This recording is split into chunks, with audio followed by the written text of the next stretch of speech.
বিশ্বে দিনকে দিন কমছে যুক্তরাষ্ট্রের প্রভাব। এবার আরও একবার সেই প্রমাণ মিলল। তাই বিশ্বের শক্তিশালী পাসপোর্ট সূচকে বড় পতন হয়েছে যুক্তরাষ্ট্রের।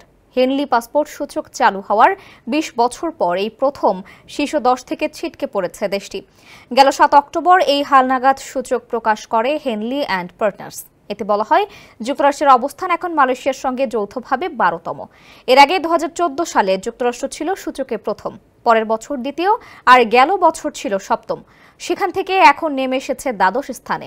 বর্তমানে মার্কিনরা বিশ্বের ২২৭টি গন্তব্যের ১৮০টিতে ভিসা ছাড়াই যেতে পারেন। স্যান্ডেলিনা সো, রূপচর্চায় আভিজাত্য। যুক্তরাষ্ট্রের পাসপোর্টের এমন পতনের পেছনে রয়েছে একাধিক দেশে প্রবেশাধিকারের পরিবর্তন।